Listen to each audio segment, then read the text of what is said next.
नमस्कार दोस्तों, स्वागत है आपका अपने चैनल हिंदू पर टीवी पर। दोस्तों, सावन शिवरात्रि हिंदू धर्म में एक महत्वपूर्ण त्योहार माना गया है जो भगवान शिव जी को समर्पित है। सावन शिवरात्रि का व्रत रखने वाले भक्तों को इस दिन व्रत कथा जरूर सुननी चाहिए। पुराने ग्रंथों के अनुसार श्रावण शिवरात्रि के दिन भगवान शिव ने समुद्र मंथन से निकले हलाहल विष को अपने कंठ में धारण किया था, जिससे शिवजी जी का कंठ नीला पड़ गया। इस विष के प्रभाव को कम करने के लिए सभी देवी देवताओं ने भोलेनाथ का जल से अभिषेक किया। तभी से सावन शिवरात्रि पर भगवान शिव को जल चढ़ाने की परंपरा शुरू हुई। इस दिन सभी भक्त भगवान शिव का जलाभिषेक और रुद्राभिषेक करते हैं, साथ ही विधि विधान से पूजा करते हैं और व्रत रखते हैं। अब ऐसे जो भक्त सावन शिवरात्रि में व्रत रख रहे हैं वे इस व्रत कथा को जरूर सुने और पढ़े। बिना व्रत कथा के पूजा और व्रत अधूरा माना जाता है। आइए जानते हैं सावन शिवरात्रि की व्रत कथा के बारे में। वीडियो को शुरू करने से पहले वीडियो को लाइक करें और चैनल को सब्सक्राइब करें। पौराणिक मान्यता के अनुसार एक बार चित्रभानु नाम का शिकारी जानवरों का शिकार करके जंगल में अपना घर चलाता था। शिकारी पर साहूकार का कर्ज था जो वह चुका न सका। क्रोधित होकर साहूकार ने शिकारी को बंदी बना दिया। वह शिवरात्रि का दिन था जब साहूकार ने उसे बंदी बनाया था। शिकारी कारावास में शिवजी धार्मिक प्रवचन सुनता रहा। उसने वही शिवरात्रि व्रत कथा भी सुनी। शिकारी का पूरा दिन ऐसे ही बीतने लगा। शाम को साहूकार ने चित्रभानु को कर चुकाने के लिए एक दिन का समय दिया और उसे छोड़ दिया। कर चुकाने के लिए चित्रभानु ने पूरे दिन जंगल में शिकार ढूंढते हुए बिताया।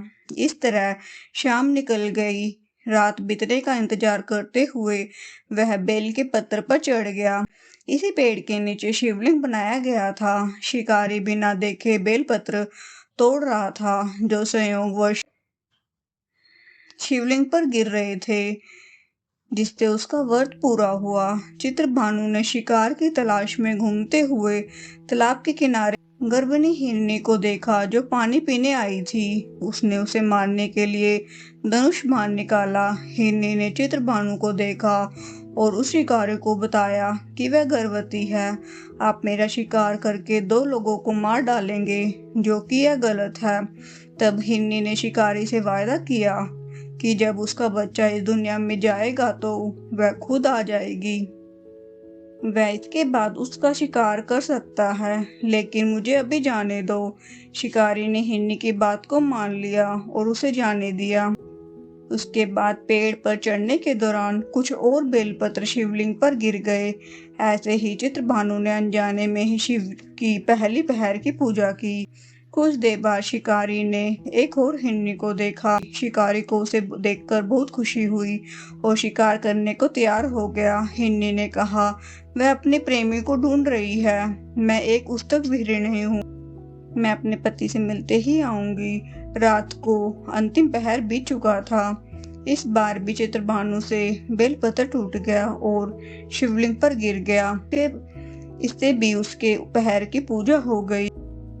शिकारी ने पूरी रात इंतजार करने के बाद सुबह एक हिरण को देखा। उसने ठान लिया कि वह उसका शिकार करेगा। शिकारी ने अपनी प्रत्यंचा चढ़ाई। तभी उस हिरण ने कहा, अगर वह 3 हिरनियों और उनके बच्चों का शिकार कर चुका होता तो उसका भी शिकार कर लेता, ताकि उसे उनके वियोग में भी दुखी नहीं होना पड़ा होता। लेकिन उसे भी छोड़ दो। अगर जीवन दान दिया है वह आ जाएगा जब वह उन सभी से मिल लेगा। शिकारी ने उस हिरण को रात भर की घटना बताई। तब उस हिरण ने कहा कि वह तीनों हिरनियां उसकी पत्नी है। शिकारी की हिरण ने बताया कि जिस प्रकार तीनों हिरनियां यहाँ से गई और अगर उनकी मृत्यु हो जाती तो वो धर्म का पालन नहीं कर पाएगी।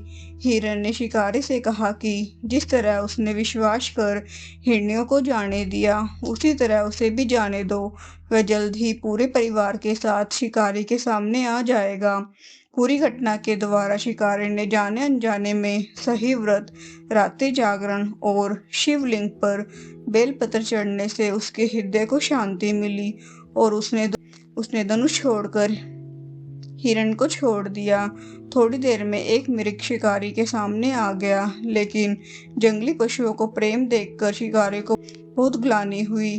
उसने अपने कठोर हृदय को जीव हिंसा से हमेशा के लिए अलग कर दिया और मृग परिवार को छोड़ दिया। शिकारी के ऐसा करने पर भगवान शिव ने उससे प्रसन्न होकर उसे अपना दर्शन दिया, साथ ही उसे सुख समृद्धि का वरदान दिया और उसे घुघु नाम दिया। इस प्रकार सावन शिवरात्रि के दिन भोलेनाथ की पूजा करने, कथा का पाठ करने, जागरण करने और चारों पहर की उपासना करने से भगवान शिव प्रसन्न होते हैं और भक्त की हर मनोकामना पूरी कर देते हैं। ओम नमः शिवाय।